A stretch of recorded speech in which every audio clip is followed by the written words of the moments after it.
Hey married couples, Ryan and Selena Frederick here with Fierce Marriage, and today we have a fun video. We're going to be talking about 8 characteristics of a healthy sex life. So if you're married and you want to go deeper with your spouse and figure out how to make your sex life healthier and probably a little bit more exciting, stay tuned. Hi, we're Ryan and Selena Frederick. We've been married since college. We've had lots of good times and plenty of bad. We don't know everything about marriage, but what we do know, we'll share openly and honestly. Welcome to Fierce Marriage.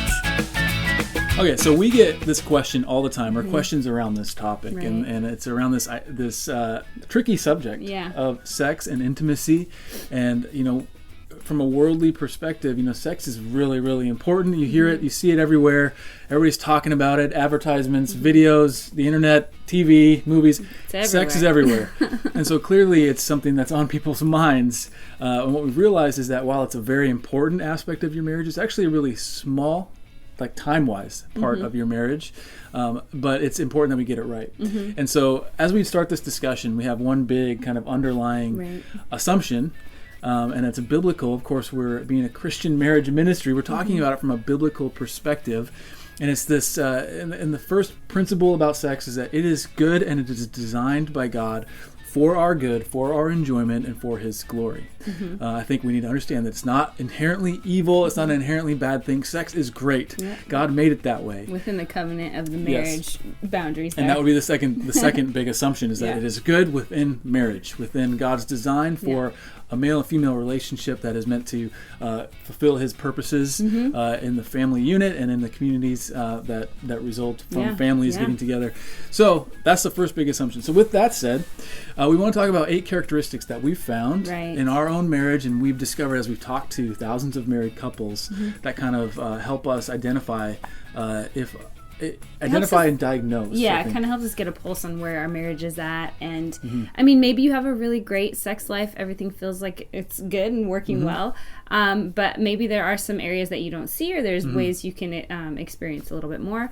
Or maybe, you haven't had sex in a long time with your spouse and you're not really sure how to even come to the table about that. Or maybe you've been married a long time and it just hasn't been super exciting lately. Or, there's all these different areas where we kind of fall in terms of like our marriage, our sex life in marriage.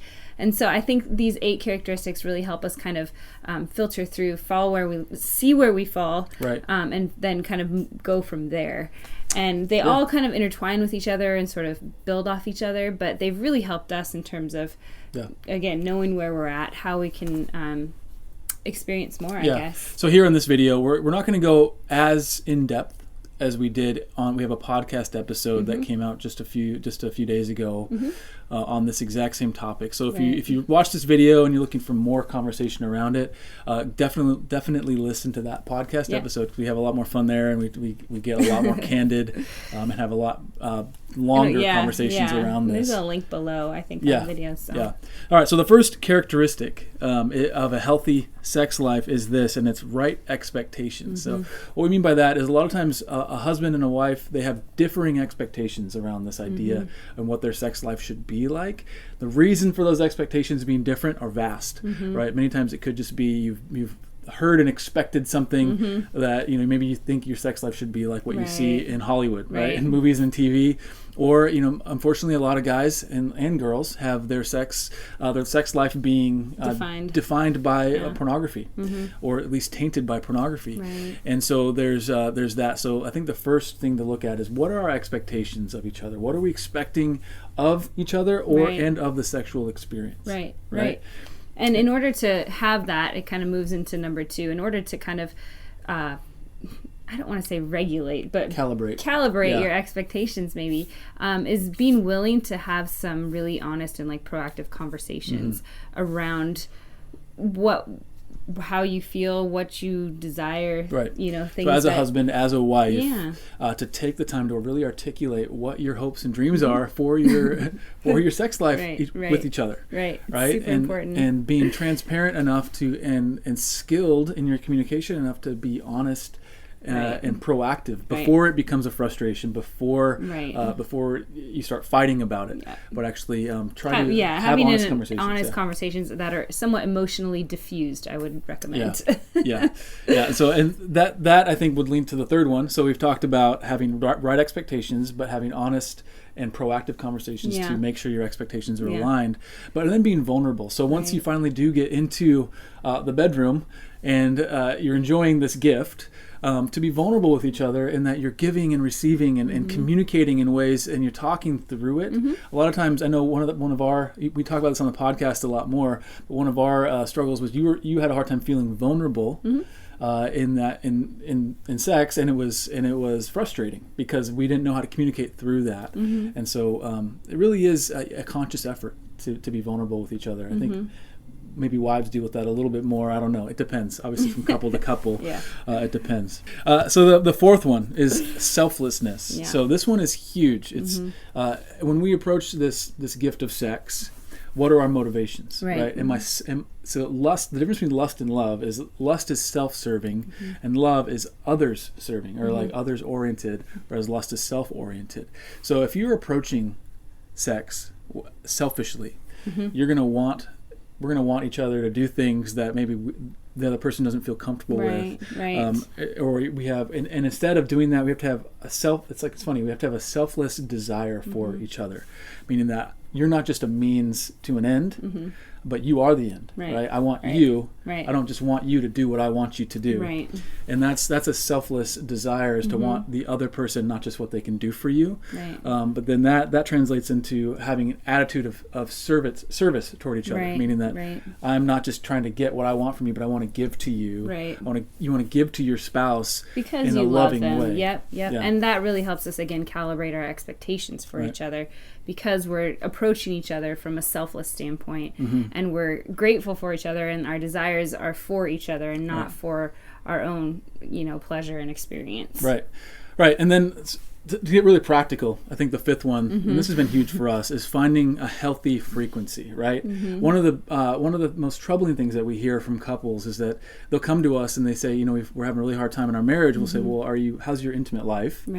Just generally speaking, how's your intimate life? And they'll say, well, we haven't had sex in 2-3 months or longer. And so the frequency difficult place to be. It's a difficult place to be, and the frequency of your sex life is a lot of times it's an indicator of the overall health of your marriage, right? So the health of your sex life is indicative of the health of your marriage. So one of the things you can do if you want to proactively grow in this area is have an honest conversation around what is a realistic and desirable frequency. What are your needs based on your own marriage, your drive. physiological drive, what your sex drive is, what your expectations are as a husband or wife, and just kind of what your schedule's like even too. I mean, having little kids in the house is crazy trying to find time. So be realistic and try to plan. So like for a little while when we were first parents, so we have a 4-year-old and a 2-year-old right now. And when our 4-year-old was just born, we had to actually schedule like, okay, this is every 2 or 3 days is about right for our frequency. We discussed to keep us kind of emotionally, physically, aligned. And so we would do like, I remember it was like Tuesdays and like Saturdays were like our ideal days. And somewhere around there. And that kind of got rid of the weirdness around it and the frustration around, hey, I'm expecting this. It calibrated our expectations for sure. And around that. The sixth one is to create clear and communicate clear and loving boundaries. And so what we need within each other while we're having sex or around our sex life. So anything that requires any coercion or that's degrading or painful even, I feel like those are kind of the 3 areas or 3 words we would say are probably not very loving, not very serving. And we kind of talked about it as like having your foot above the brake, like you're going along, you're doing this, but if something is making the other one feel uncomfortable, you need to kind of pump the brake a little bit and slow it down and talk about it and communicate through it, try something else. But again, that comes from that desire and expectation to want to love each other, want to serve each other, and want to be vulnerable with each other. So again, this idea, the sex is a gift. It's a good thing. In the Bible, we see loving expressions of sexual intimacy through Song of Solomon, and we see Paul talking about becoming two or one, or two people becoming one, two as one. Yes. And so we see that, and so it's a good thing. And what these boundaries are, it's just kind of they're like rules of engagement, right? Where there's almost nothing that's out of bounds as long as it's edifying to each other. Right. It's not coercive, it's not manipulative, it's not degrading or hurtful, like you just said. Yep. And so having those boundaries established, different things that you won't say, like I think, I won't go into that, but you can listen more on the podcast. Yeah, listen to more on the podcast if you want more details there. The seventh one, exclusivity and privacy. Yeah. So, it's really tempting if you have a really healthy sex life and you're hanging out with your buddies or your girlfriends or whatever to talk about the your crazy sex time life. you had. Yeah, it was great. And you kind of what you do though is you kind of inadvertently bring someone else into this very exclusive, very private part of your marriage. And so having a healthy sex life, one of the characteristics of a healthy sex life is that it's just between you and your spouse. It's not meant to be shared with everyone else. Don't kiss and tell in that regard. Like keep it between you. Don't expose your spouse in that way. I would never talk about Selena to my buddies in a way that's going to be too descriptive. However, this is the eighth one, is a characteristic of a healthy sex life, is that you're willing to get help from healthy places. Right. So healthy places being God-centered counselors, pastors, and counselors at your church or something. Mentors that know you well. Yes, that know you well, that have a stake in your marriage. They know both of you. And again, it's not going to them and rehashing every single detail, but it's going to them saying, I think that we're struggling here. We're having a hard time understanding each other and connecting and being able to engage in sex for whatever reason, and allowing them to help lead you and guide you through that. Because there are many instances where people where we've experienced sexual abuse maybe in the past, or you're dealing with some behavioral health issues. There's things that have happened to us or that we've experienced that make this area of our marriage maybe a little bit more challenging.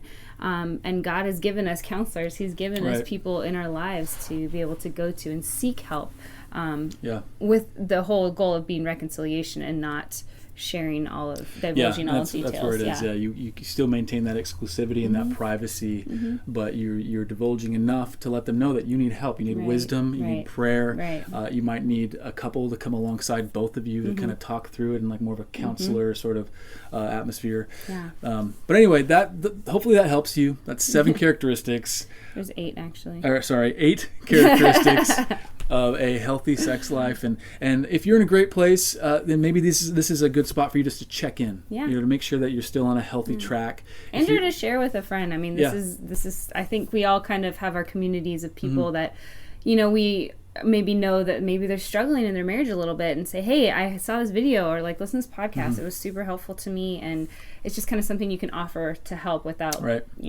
having them feel insecure about anything. and it's just a conversation starter. Totally. Too. So anyway, we pray that this episode has blessed you. We'll be back with more videos in the future. If you have any questions, you can reach out to us. Those URLs, I'll post a URL our website in the comments.